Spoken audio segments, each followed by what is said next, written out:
Nah, but bro, like going into barbering, you know, we want to hear more about kind of what got you into it, your past, your background, growing up, everything like that. Hell yeah. So I used to always try to cut my mom hair when I was a little kid. I don't know why. Like I look back at it now, but I guess I liked it back then, right? Like so she used to, one time I accidentally cut it with real scissors, so she got me the plastic ones. Okay. And she used to like let me fake cut her hair. And then I started I remember I would like line myself up with like a big razor. After, but I'd have it hella short, like a 1, and then you could line it up like that. I see my cousins do it, so I started doing that. And then we had moved to Concord from out this way, right? And there was no barbershops out there that I knew of. So for a while, I was going to this one Chinese lady. But the crazy thing is, she knew how to do lineups. Like she used to do like designs, and the lineups was cool. It was cool. But eventually, this dude named TJ, that's my uncle right there. Shout out to TJ. He from Oakland actually. But he ended up, when I was in 6th grade, he ended up opening this shop out there, and there was other barbershops around at the time, but I didn't really like them. I didn't like the way they cut my hair. But he opened it. And I went there, and he knew how to do everything I wanted. Like he used to do like the Bay Bridge in the back of my head and shit. And I was like 12 when I first started going there. And then, he knew all my folks, my mom, my dad, everybody. So my mom used to drop me off there. I used to hang out there. On Saturdays, there's hella people there. You gonna get stuck there for like 4 hours probably. And my mom gonna go do errands and shit. So she not really tripping. So she moms back then, they liked it. They knew they could drop their kid off and leave him there for like 4 or 5 hours. Just because this is like 2005, 2006. And then eventually as I got older, I'm not going home after school. I'm like, like freshman, sophomore year. I'm going to the barbershop. I'm just hanging out. They let me smoke weed with them now, shoot dice with them, all the fun shit. You know what I mean? Then they get to the point I'm selling them weed too, so it's cool. It's the place to be. Yeah, facts. Yeah, and I just hung out there a lot. That actually and then when I was like 16, I had been lining myself. I had got a pair of peanuts. Like, you know what the wall peanuts is? The little white ones. Mm-hmm. You know what I'm talking about? Y'all seen them? Yeah. I had a pair of them, and I was lining myself up, and my partners used to be like, that shit look fake cool. And that, we used to be wanting to buy weed and shit, so their moms used to give them like $30, $20. Like back then, haircuts was cheaper. For a haircut, they'd be like, hey, just cut my hair, and then we'll buy weed with the money. And I'm like, it's good. Yeah. And that's what we used to do. And then, so that's kind of how it started. And then my barber would see them when they come in, they'd be like, hey, that's kind of cool, Mike. Like, Mike, that's cool. That's not that bad. Like, you might as well start doing this. And then he had gave me a pair of like old rusty ass clippers. And that was my first pair of real clippers, other than like some Walmart joints or something like that. But they worked, and that's when I started messing around. And then eventually I ended up going to barber school later on and all that. And then there's a whole more story to that too. You know what I'm saying? Yeah, that's crazy, man.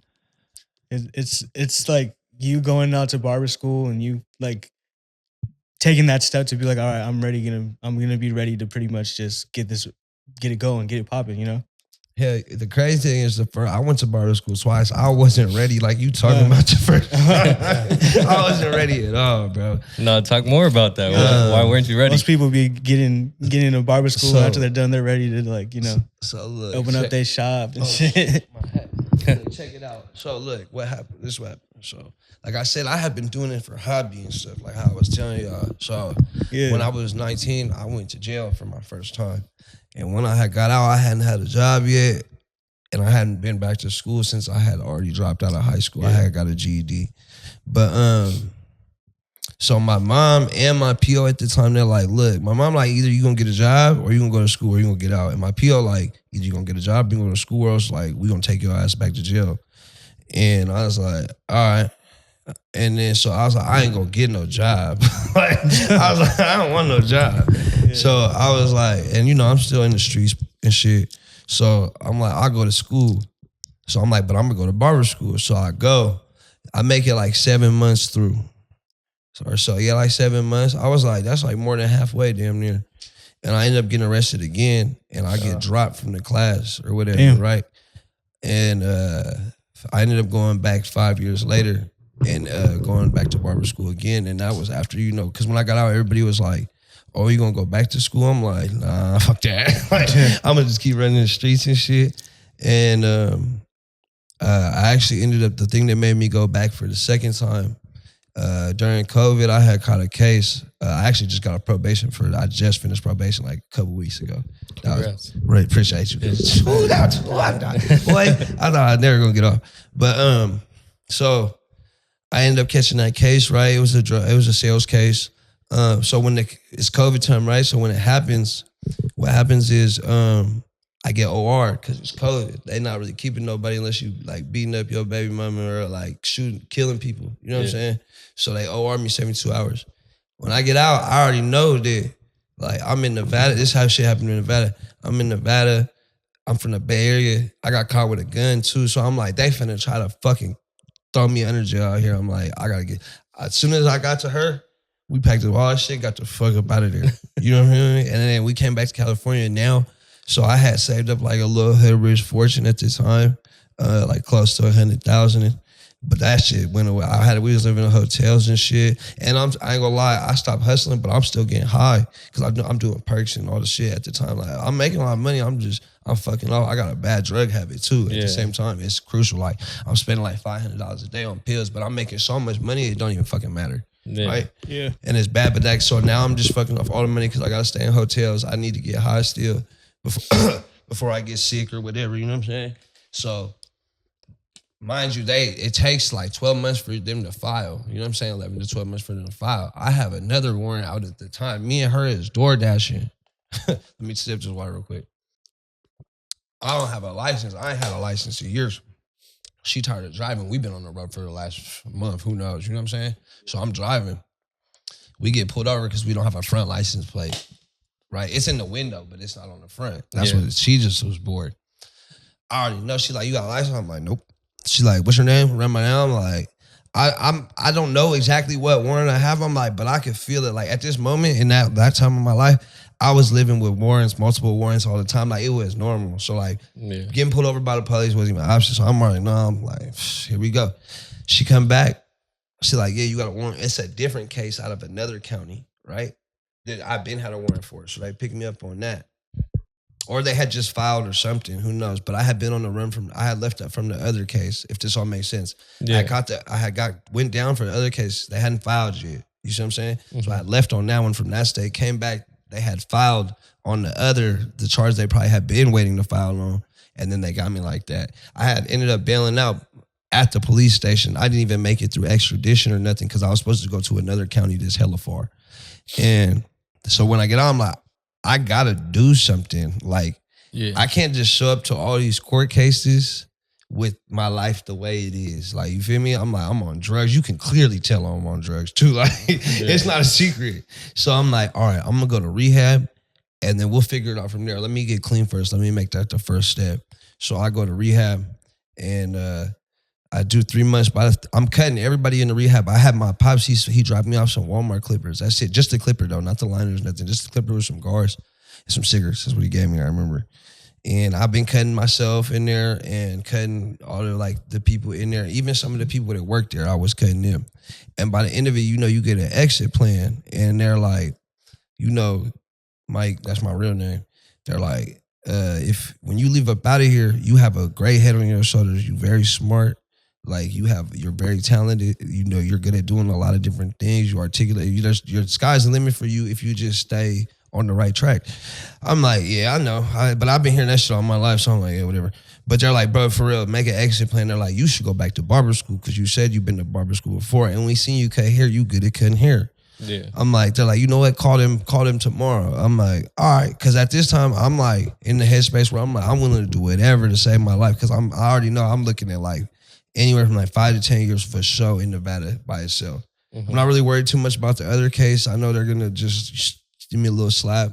But the one for the drugs and the gun, I'm stressing about that. So I'm like, all right. Because they haven't even filed yet, but I know I'm on borrowed time. So I end up calling them. I enrolled back. Mind you, they don't know it's me from the last time. And I didn't even tell y'all how bad I was at that school the first time. I was selling heroin in there. I was selling meth in there.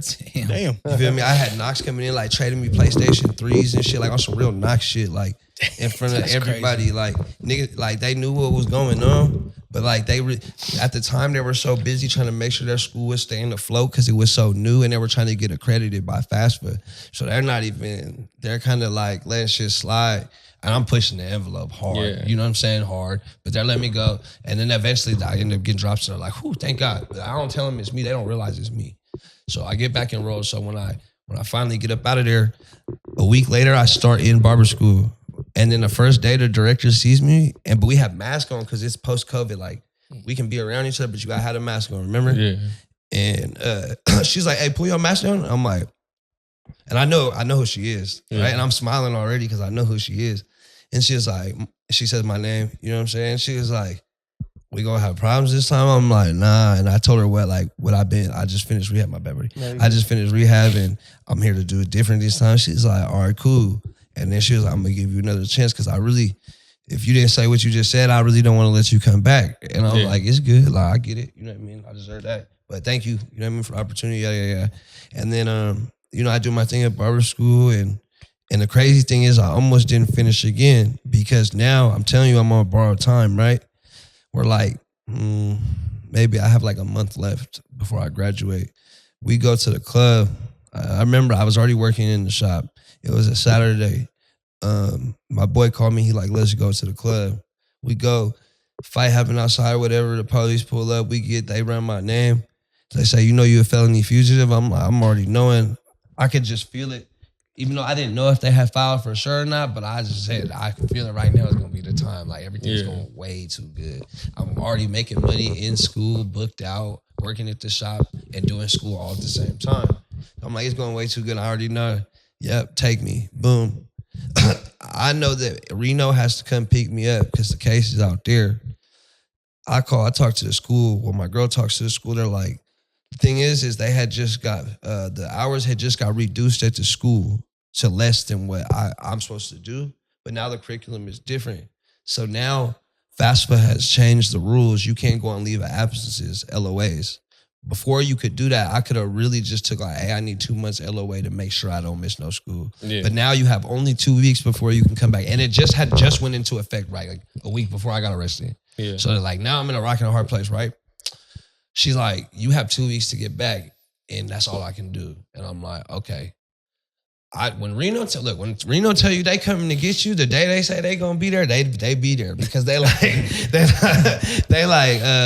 we gonna be there on this day. It's literally 2 days before I need to be back at school. They already telling me, the lawyers and even Reno, when they pick me up, they're like, oh yeah, you have a bail. If you got the money on your books, you can bail out when you get there. I already had put the money on the books because I knew that. So my girl had put the money on the books. I get there, I bail out. As soon as I get there, I only sit there for like 8 hours, maybe 12. I forget. It sucked. I know that much. Then I ride the Greyhound back to SAC the next day. I get to SAC at like 1 o'clock. My boy that I got arrested with, well, he didn't get arrested, but I was with when I got arrested. He feels so bad for taking me to the club that night. He come pick me up from SAC. The teachers let him leave too because they know that he coming to get me because he's supposed to be at school. Yeah. He meet me in SAC at 1. I'm talking to her on the phone. She like, you have to be here before like 30 minutes before school's over. School's over at 5. I make it there like 4:20, clock in, and then graduate like 3 weeks later. That's lit. That's a wild ass story. Wild ass story. Right. Talk about roadblocks. Back and forth, bro. Stressing to the last minute. Bro, I never thought I was gonna finish barber school, especially from my first experience. Like even when I first started back, it felt like the mountain was so high to climb. I just remember the first day, like we gonna see. Like either this is gonna go extremely well or this is gonna go extremely bad. How would you say that those like trials and tribulations have shaped you as like a barber, businessman, entrepreneur? I wouldn't change it. I wouldn't change any of it, bro. They say that like, your trials and tribulations really make who you are. It's true, bro. I wouldn't be as hungry, as wise, as polished as I am now if it wasn't for all those mistakes and shit I went through before. No, I'm a touch the stove type of dude. Like you say, how long? Let me see. Like I've always been that guy, so I had to learn all the lessons the hard way. But it's like I learned so many more lessons than I'm only 30, but even when I was in rehab, I met dudes that were like 60. They're like, bro, you've experienced more life than I have at 60 and 30 years already. Like, so I feel like it's helped me a lot.